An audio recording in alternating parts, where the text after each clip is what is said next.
São Miguel Arcanjo, defendei-nos no combate, sede o nosso refúgio contra as maldades e as ciladas do demônio. Ordena-lhe Deus, instantemente o pedimos, e vós, príncipe da milícia celeste, pela virtude divina, precipitai no inferno a Satanás e a todos os espíritos malignos que andam pelo mundo para perder as almas. Amém. Salmo 19, versículo... Eu citei 2, justamente, 2a, parte primeira do versículo, né? 2a. Quero aproveitar e fazer o convite para você que ainda não se inscreveu, em especial as mulheres, mas também os homens, curso A Cura da Alma Feminina, um curso de cura interior, de formação para as mulheres, resgate da identidade feminina, segundo aquilo que Deus te criou mulher para ser, curso muito lindo, muitos testemunhos já estão chegando, é só você acessar agora, o site ficou bem intuitivo para ajudar aí a todo mundo, padreadrianozandoná.org, padreadrianozandoná.org, você se inscreve nesse curso, são 8 módulos, você pode ter acesso por 1 ano, para assistir quantas vezes, onde quiser, né? Cada pessoa pode escrever até 20, no mesmo CPF, até 20 cursos, pode comprar, dar de presente para as outras pessoas, para as mulheres, os homens também podem fazer, e esse curso ajuda diretamente a Canção Nova, né? A renda vem para ajudar a Canção Nova, foi um curso pensado com muito carinho, para a sua formação, mulher, para a sua cura, para que você supere, sabe, as vozes que estão ainda, talvez das feridas, falando dentro de você, confundindo você, atingindo a sua autoestima. Então, padreadrianozandoná.org. Vamos lá, então, para Salmos 19, versículo 2. Só a primeira parte. Os céus proclamam a glória do Senhor.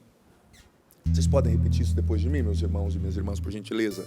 Os céus proclamam a glória do Senhor. Os céus proclamam a glória do Senhor. É isso. Esse salmo, ele vai continuar falando de outras realidades. Mas a gente precisa, você sabe que o texto mais difícil de ler é aquele que está entre as palavras, e não presente às palavras, né? Presente nas palavras. O texto mais profundo que a gente precisa ler e interpretar é aquele que está presente implicitamente nos sentidos silenciosos entre uma palavra e outra, entre uma sentença e outra, né? E a Bíblia, ela trabalha com a linguagem simbólica. Então a Bíblia está dizendo, os céus proclamam a glória do Senhor. O que é proclamar? O que é o verbo proclamar? É dizer em alta voz, é ser um arauto daquela notícia, é expressar. Então, a Bíblia está dizendo, os céus, e céus aqui é um conceito que condensa a criação, né? A criação proclama a glória de Deus. A criação proclama a glória do Senhor. O que a Bíblia está dizendo aqui para nós, nessa linguagem simbólica? Presta atenção.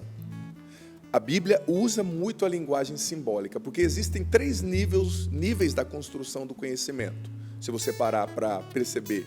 Nós conhecemos as coisas, aprendemos as coisas através dos sentidos, do sensorial, né? A gente sente, a gente experimenta, a gente ouve, a gente cheira, a gente vê. Mas a gente também aprende as coisas através da razão. A gente raciocina, nós fazemos abstrações e vamos guardando memórias, e as memórias, elas são organizadas a partir dos símbolos, dos significados que nós vamos dando para as memórias, né? Então, existem essas 2 formas de conhecimento, sentido, razão, e existe a terceira forma de conhecer a realidade, que é através dos símbolos. Nós conhecemos muito através dos símbolos, e a Bíblia é rica de linguagem simbólica.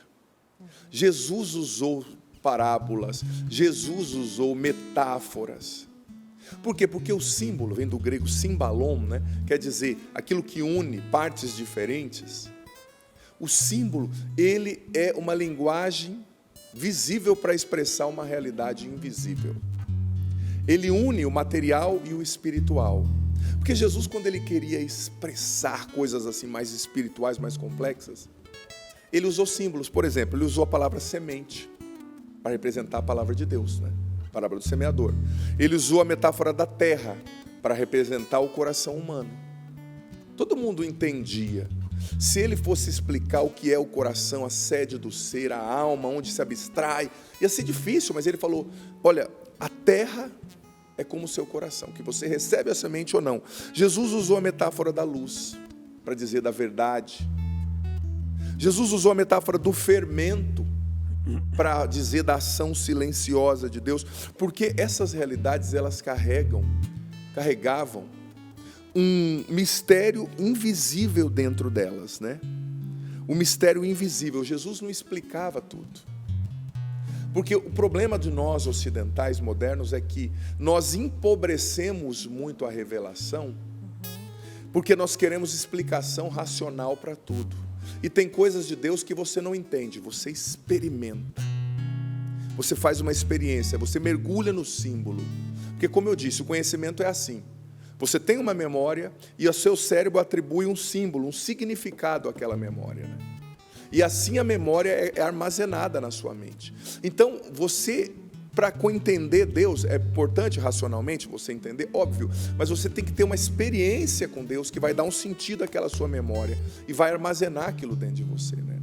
E falando de símbolo, gente, falando dessa simbologia, né, da criação que fala de Deus, eu vou voltar agora ao Salmo que eu li no início, né, eu abri essa introdução para te fazer entender, porque eu vou falar de liturgia, e liturgia é linguagem simbólica também, né?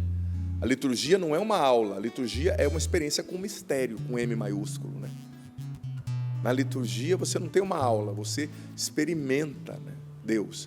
Então, a gente tem que entender, os céus proclamam a glória do Senhor, né?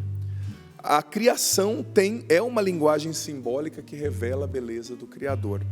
Veja bem, os doutores da igreja, em especial Santo Tomás, diziam o seguinte, que a criação é o primeiro livro de Deus, a Bíblia é o segundo.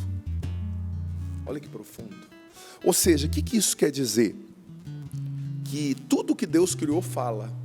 A luz fala, a água fala, o céu fala, o mar fala, o silêncio fala, sabe? Então, na criação a gente precisa ver o Criador. E nós no nosso tempo perdemos muito essa capacidade, por quê? Porque nós estamos visualizando muito e contemplando pouco. O ser humano foi criado num jardim, lembra? Adão e Eva? O que você faz num jardim? Você contempla, né? O ser humano não foi criado diante de uma tela para visualizar. Ele foi criado num jardim para contemplar. Contemplar. No jardim você contempla o verde, você contempla, você sente o vento, você contempla as flores, você contempla as árvores, você contempla o sol, você sente a vida. Só que nós nos tornamos pessoas que só visualizam. Visualiza demais, contempla de menos. E por isso que tem muita gente doente hoje em dia. Porque você não foi feito só para visualizar, você foi feito para contemplar. Os céus proclamam a glória do Senhor. O mar proclama a glória do Senhor. E aqui eu não estou dizendo que Deus é tudo, né? Como diz o panteísmo, não, que é uma doutrina contrária ao cristianismo. Deus não é o mar, mas Deus se revela na sua criação. Deus não é a árvore, Ele não é o sol, mas Ele se revela na perfeição da sua criação. E olha só, sobre isso, o catecismo da Igreja Católica, quando ele vai explicar sobre a liturgia, porque hoje eu vou falar de liturgia também, que é a linguagem simbólica por excelência. Olha o que o catecismo diz, número 1147. Deus fala ao ser humano por intermédio da criação visível. O mar, a terra, a água, a luz, o vento. Você prestou atenção no vento hoje cedo? Você sabe que é tão bom você contemplar a criação, não tem como não ver Deus, né? O cosmos material, né, a criação, apresenta-se à inteligência do ser humano para que este leia nele os vestígios do seu Criador. Ou seja, a criação se apresenta a você e a mim para que, olhando a criação, nós vejamos os vestígios do Criador. A luz e a noite, o vento, o fogo, a água, a terra, a árvore, os frutos falam de Deus. Simbolizam simultaneamente sua grandeza, sua proximidade. Olha que coisa linda. Se o olhar simbólico da nossa alma estiver cego, se nós estivermos visualizando demais e contemplando de menos, nós não vamos prestar atenção nos vestígios de Deus presentes na criação que nos curam. É tão gostoso você contemplar a luz do céu de manhã, né? A luz do sol, perdão. Aquela luz que vem chegando, os pássaros cantando, né? Aqui nós moramos, Cachoeira Paulista é interior, então eu posso dizer que isso acontece muito. Ali do lado da minha casa tem uma árvore, do meu quarto, aliás, na casa onde eu moro, e eu abro a janela todas as manhãs e ouço os pássaros cantando. Gente, isso vai colocando a mente em ordem. A contemplação da criação coloca a mente em ordem. Desacelera a ansiedade. Desacelera essa resposta de luta ou fuga, né? Contemplar. E o catecismo continua. Como criaturas, as realidades sensíveis podem se tornar o lugar da expressão de Deus que santifica os homens.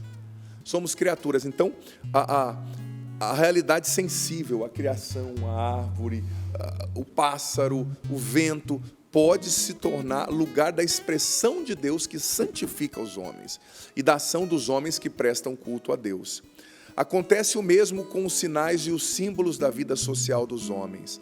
Lavar, ungir, partir o pão, partilhar o cálice, esses podem exprimir presença santificante de Deus e a gratidão do homem diante do seu Criador. Olha só, o catecismo está falando da linguagem simbólica. E a gente precisa ter uma fineza de alma, uma sensibilidade para ir além do óbvio, né? Para entender a metáfora. Tem pessoas que têm dificuldade com metáfora, por exemplo, alguns graus de autismo, a pessoa não entende muito metáfora. Aí é um problema, a gente entende, né?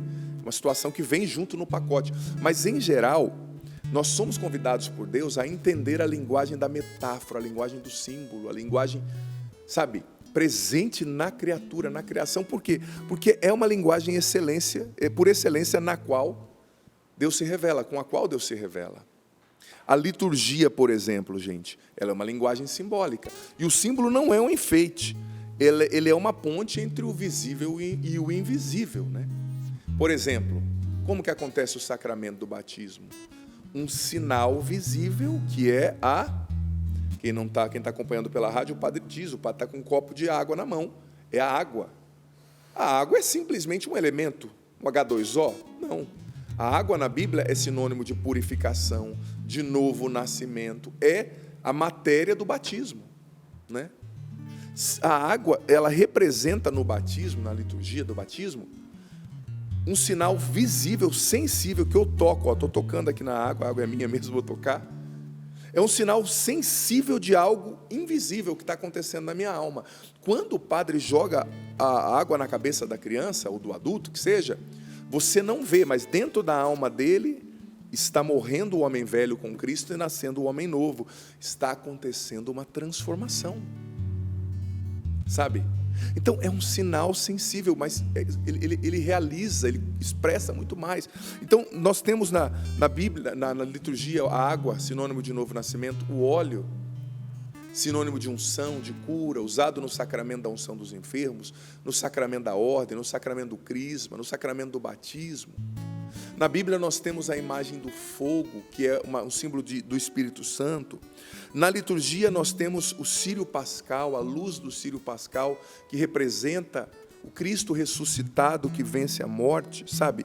O incenso que representa, não é uma fumacinha, ele representa a oração dos santos que sobem aos céus, né? Então a gente tem que desenvolver, gente, educar a nossa alma para identificar a linguagem da beleza. Porque Deus fala através da beleza.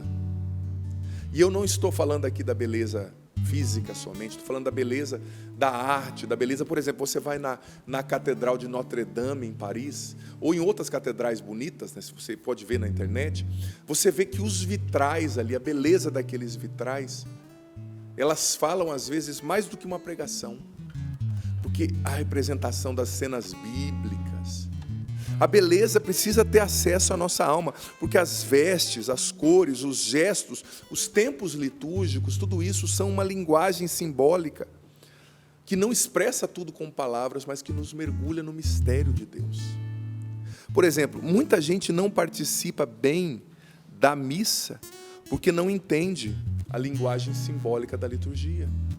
Cada gesto que o padre faz, quando o padre abre as mãos, quando o padre olha para cima, quando o padre impõe as mãos e invoca o Espírito Santo, tudo aquilo ali é um símbolo de algo muito superior que está acontecendo ali. E a gente precisa treinar nossa alma para identificar Deus falando nos seus símbolos, nos seus sinais. Porque a vida da gente, ela se estrutura por símbolos.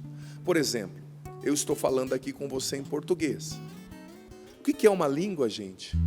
É a construção de símbolos fonéticos que dão significados às coisas. No inglês, os símbolos fonéticos, os sons, dão outros significados. No chinês, outros significados. Então, a vida da gente se estrutura por símbolos. E o símbolo, ele é mais do que você vê no primeiro olhar. Por exemplo, a casa na qual você foi criada, ela representa mais do que um prédio.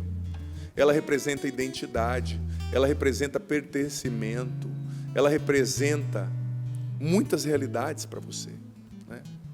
Às vezes o não que você recebe hoje, ele dói tanto porque ele te liga à rejeição que você sofreu na sua infância.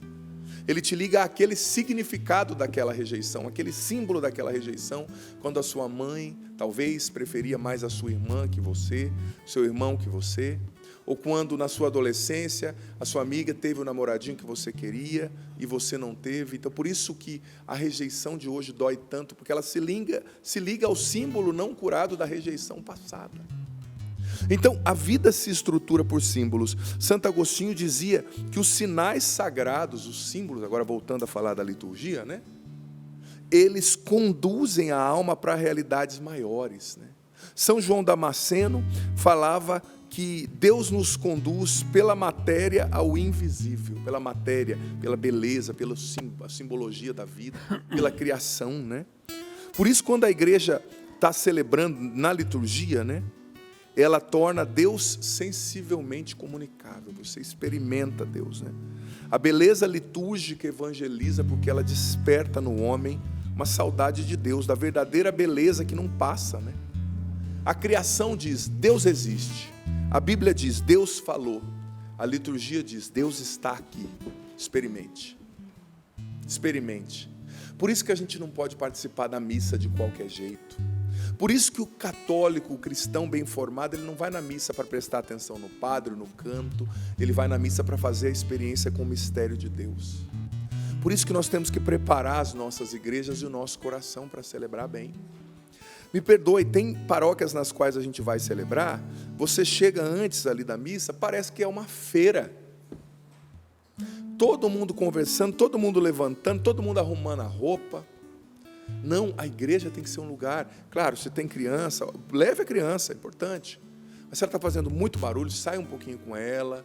Mas tem que ser um lugar de recolhimento, um lugar no qual você entra para contemplar um mistério, um símbolo que te insere num mistério.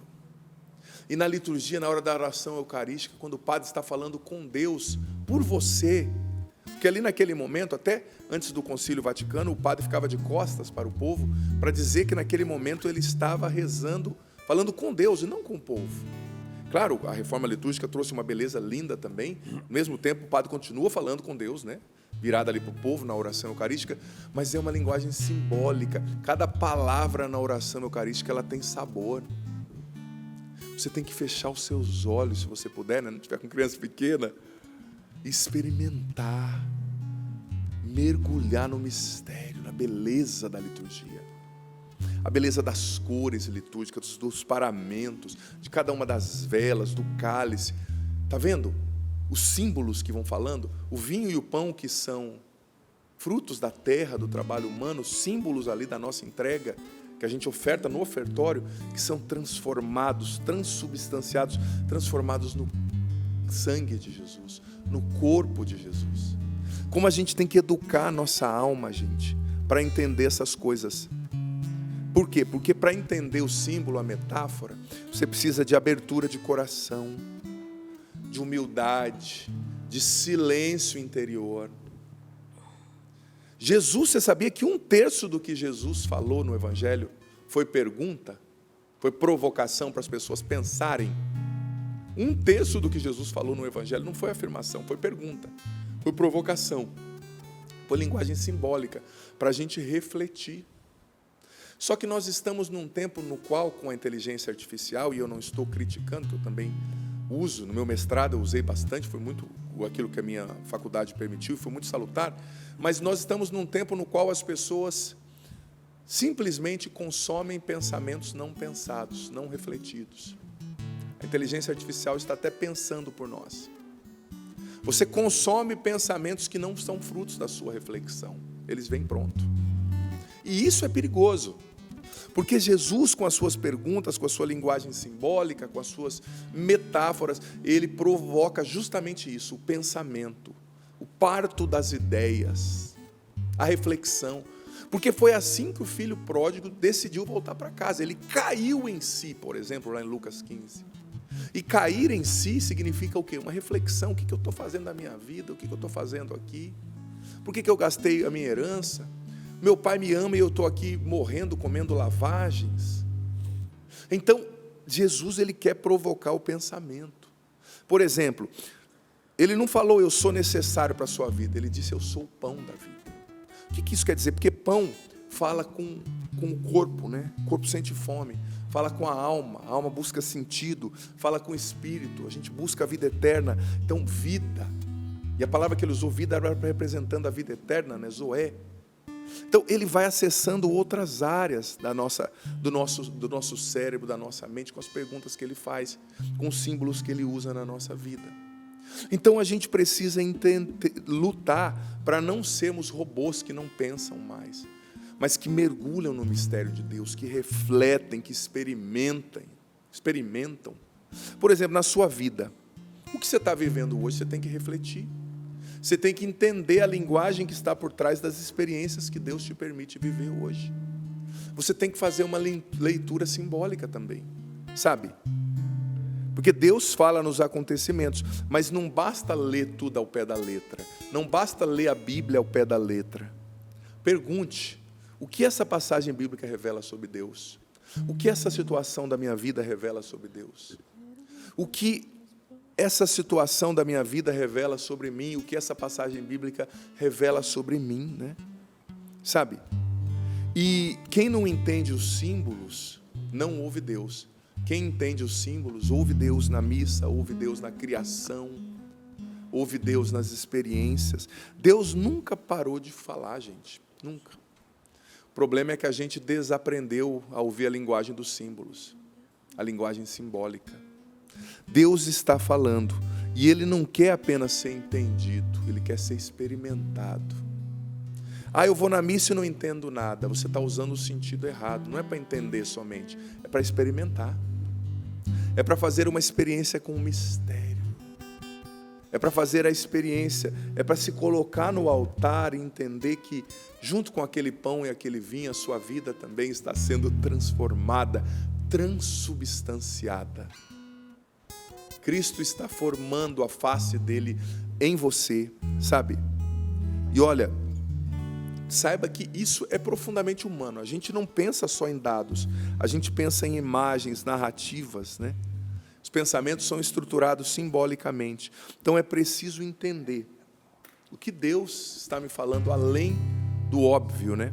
Eu vou ser sincero, às vezes a gente perde muito porque a gente fica no óbvio. O óbvio precisa ser dito, sim, mas o óbvio não é a morada do sentido, não é a morada do símbolo profundo. Sabe? Quais são as metáforas que Jesus está te contando hoje, diante do que você está vivendo? Entenda, abra-se ao Espírito Santo, que é dinâmico, que sopra onde quer e que quer revelar coisas profundas, sabe? Sobre nós mesmos, né?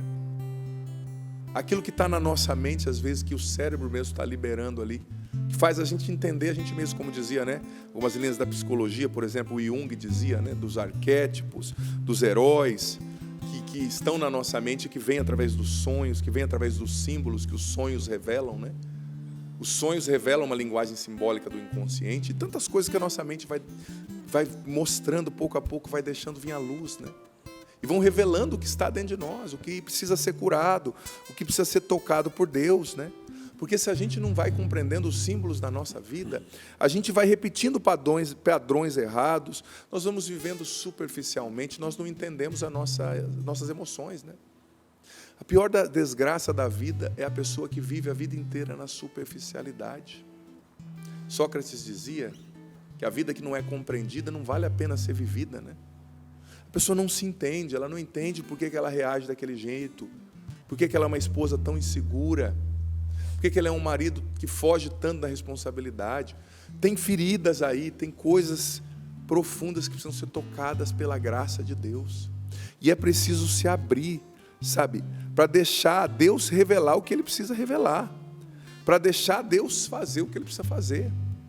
E, como eu dizia no início, retomo isso aqui, é preciso abrir os olhos da alma para enxergar Deus falando na beleza da liturgia, na beleza da criação, na beleza daquilo que Ele colocou ao nosso dispor. Às vezes, as experiências, os sofrimentos, as angústias, a dor, ela nos torna muito egoístas, superficiais. Quando a gente está muitas vezes, quando estamos sofrendo, a gente olha só para o nosso umbigo e esquecemos de olhar ao redor o que Deus está fazendo. Talvez, para curar a sua insônia, você não vai precisar tomar 15 remédios como você está tomando. É todo dia fazer uma caminhada contemplando aquele parque perto da sua casa, sem o seu celular, né? Ouvindo os pássaros, sentindo o vento. Isso faz um bem para a gente. Pode reparar, todas as vezes que você está na natureza e vive contemplação sem visualização, repito o que eu disse, a sua alma se ordena. Todas as vezes que você contempla, a sua alma se ordena. Mas todas as vezes que você só visualiza, vive só no automático, vive contemplando a bagunça, sua alma adoece. Porque a nossa alma foi feita para beleza, com B maiúsculo. Não essa beleza que passa em 20 anos, 30, que não tem cirurgia plástica que resolva. Mas a beleza com B maiúsculo. Pode reparar, todas as vezes que você chega na sua casa e o seu armário está muito bagunçado, a sua pia está cheia de louças, isso adoece você aos poucos. O ambiente sujo, o ambiente desorganizado nos adoece. Agora, quando você coloca as coisas em ordem e traz beleza à sua casa, ainda que a sua casa seja simples, você traz beleza. Você coloca lá um tapetinho bonito, você coloca lá um quadrinho de Nossa Senhora, você coloca um quadro bonito, você tenta usar, ainda como eu disse, nem sempre você vai poder comprar coisas caras, talvez, mas uma prataria bonita, uma xícara bonita, caneca, como a Val disse, um copo, não tão feio, não precisa ser o mais caro, mas o mínimo, quando você organiza, os copos são iguais, os pratos, eles se comunicam, isso ordena a sua alma, você sabia? A nossa alma foi feita para beleza, para contemplar a ordem. E quando a gente acostuma o olhar da nossa alma a contemplar a desordem, a bagunça, isso vai nos adoecendo, né? Então a gente precisa contemplar Deus na criação, na beleza, ordenar a nossa vida para que ela se torne mais bela. A beleza com B maiúsculo, a beleza da moral, da moralidade bem vivida, a beleza da amizade. Quer ver uma coisa que torna a vida mais bonita, mais leve? Amigos, bons amigos, traz beleza, né? Boa música. Gente, tem músicas que te elevam, e tem músicas que, me perdoe, que só estimulam o seu lado instintivo e irracional, né? O cérebro mais reptiliano ali. Não te engrandecem, não te acrescentam. Você ouve uma música e sai mais vazio do que quando você começou. A gente tem que educar a nossa alma para a beleza, para identificar. O problema é que nós estamos perdendo o referencial de belo na música, na arte, na literatura, às vezes até na própria estética, né? Aquelas bocas enormes e tanta coisa aí que a galera vai fazendo, né? Você olha e você fala, meu amigo, tem algum problema no referencial de belo, né? Às vezes algumas roupas que você vê por aí, você fala, olha, tem algum problema, né? Então, contemplemos a beleza e saibamos que nós não vivamos só de fato, nós vivemos de significados, de símbolos. Então, nós precisamos também, em Deus e na oração, purificar os símbolos armazenados dentro de nós. Os significados que nós fomos dando às memórias que nós armazenamos. Talvez você armazenou memórias da sua infância, cujos significados ali, inerentes a elas, são significados traumáticos. São traumas. Essa é a definição de trauma. Você tem uma memória que é ligada a uma emoção, a um símbolo, uma simbologia, a um significado ferido, que ataca a sua identidade, que diz que você não é bom o bastante, que você não é mulher o bastante, que você não é homem o bastante, que você não é digno de amor. Talvez você recebeu essa rejeição na sua infância. Então esse símbolo errado está lá.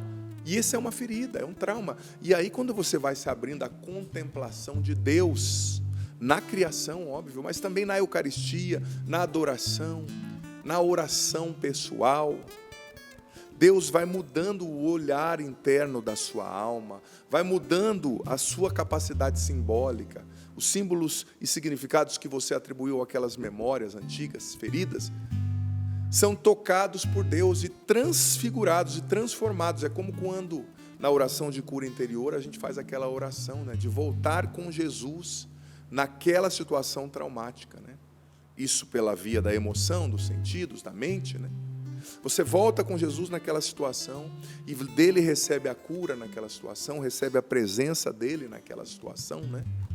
E aquilo vai mudando no teu cérebro o símbolo, o significado que você dava àquela memória, que antes tinha um símbolo de rejeição e agora tem um símbolo, sim, de algo ruim que aconteceu, mas Deus estava comigo e eu não sou menos por causa daquilo, eu não sou menos amado, eu não sou inferior, eu não sou indigno. Então é preciso abrir o olhar da alma, aquilo que os gregos chamavam de nous, né? O olhar que atribui significado na alma. É preciso purificar através da contemplação de Deus. Na beleza da criação, na beleza da liturgia, mas também na oração, na contemplação de Jesus eucarístico, né? Porque, olha, você não vê o mundo como ele é, você vê o mundo como você o simboliza. E é preciso purificar esses símbolos a partir dessa presença de Deus, porque senão, se os símbolos são mal formados em nós, o seu sofrimento vai virando identidade. Você se define pelo seu pior. Eu sou um pecador, eu sou um drogado, eu sou uma pessoa impura. Não. O seu sofrimento, o seu pecado não são a sua identidade. São estados existenciais difíceis.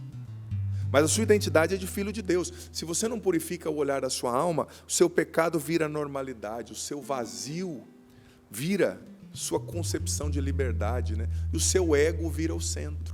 Você mesmo vira o centro da sua vida. Então organize a sua vida, purifique os símbolos internos, interprete a sua história à luz de Deus, né? Aprenda a ler a realidade com profundidade, aprenda a contemplar a beleza de Deus na criação, na liturgia, na Eucaristia. E entenda que os céus proclamam a glória do Senhor. Deus está falando em tudo. Tudo que Deus criou fala. Repito, como diziam os doutores da igreja, Deus tem, o primeiro livro de Deus é a criação, o segundo é a Bíblia. A criação diz Deus existe, a Bíblia diz Deus falou, e a liturgia diz Deus está aqui, experimente-o, né? Enfim, tem bastante coisa para você refletir. Eu tenho certeza que Deus tem falado ao seu coração aí, falou alguma coisa a você, e esteja atento. Vamos sair da superfície, gente. Nós estamos muito rasos. Verdade. Nós estamos muito rasos. Nós não contemplamos mais a beleza da música, a beleza da arte, a beleza dos relacionamentos, a beleza de um bom discurso. Nós estamos num tempo que quem fala certo é visto como errado. Quem conjuga verbo direito é visto como metido, é visto como superficial. Nós estamos abrindo mão da nossa língua. Nós estamos abrindo mão da beleza da arte, da música, da concepção métrica das coisas, da beleza da melodia, da harmonia, sabe? É tudo uma repetição comercial nas músicas para vender. Não tem mais originalidade. Então a gente tem que romper essa surdez e entender que Deus se manifesta na beleza, com B maiúsculo, né? Enfim, é isso. Que profundo, hein? Eu lembro de um dia, padre, que o senhor estava caminhando, né? Fazendo uma caminhada mesmo, exercício, e eu andando, olhando para baixo, pro chão. E eu sou uma pessoa que penso muito, né? Posso dizer que tenho um pensamento acelerado, e ali, caminhando, daqui a pouco Jesus disse assim para mim, o Senhor disse, levante o seu olhar. Aí eu me entendi muito, e eu comecei a ver árvores, né? O céu estava lindo, isso lá em João Pessoa, e aí o Senhor me levava justamente a tirar esse olhar do meu umbigo, dos meus problemas, das minhas preocupações, e a contemplar a natureza, né? A presença dele nos pequenos detalhes, numa criança, numa brincadeira, e aí eu fui... Mas foi um esforço que eu fiz, assim, por isso que eu estou partilhando, porque eu não fiquei assim, eu levantei e fiquei não. Aí quando eu vi, eu estava olhando de novo para baixo, né? Então o que o padre trouxe é muito real, a gente vai se perdendo e se acostumando a viver nesse mundo fechado, né? Da gente, e esquece de contemplar o belo. E o ser humano, ele foi realmente criado para o belo, né? A criação de Deus é linda, somos lindos, somos maravilhosos. Então vamos mergulhar nessa profundeza, né? O Senhor nos chama a contemplar nas pequenas coisas, no ordinário do nosso dia a dia, enxergar a presença do Senhor. Eu tenho certeza que o Senhor falou muito ao seu coração, como falou o meu. Então vamos pedir ao Espírito Santo para que Ele nos leve, nos auxilie nessa caminhada, nessa descoberta. Talvez até hoje você nunca tenha se tocado para tudo isso que o Padre falou aqui, partilhou, essa palavra tão direcionada para mim e para você nesta manhã. Quero mergulhar nas profundezas do Espírito de Deus, do Espírito de Deus, e descobrir, canta, e descobrir suas riquezas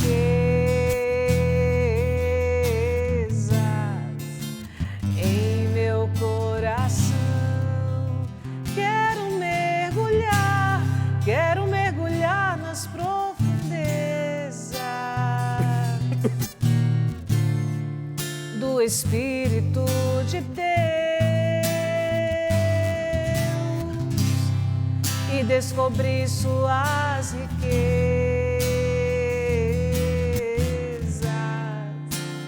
em meu coração, e descobrir suas riquezas, e descobrir suas riquezas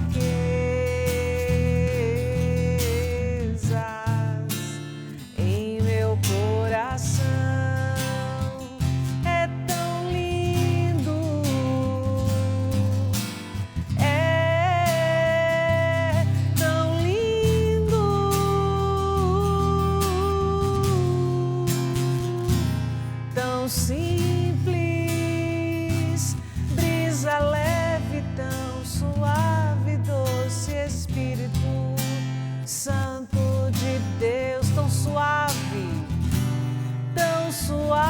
brisa leve, doce Espírito Santo de Deus. Ó, enche-me, Espírito, ó, enche-me, Espírito, ó, enche-me, Espírito, ó, enche-me, Espírito de Deus. Ó, restaura-me, Espírito, restaura-me, Espírito, restaura-me.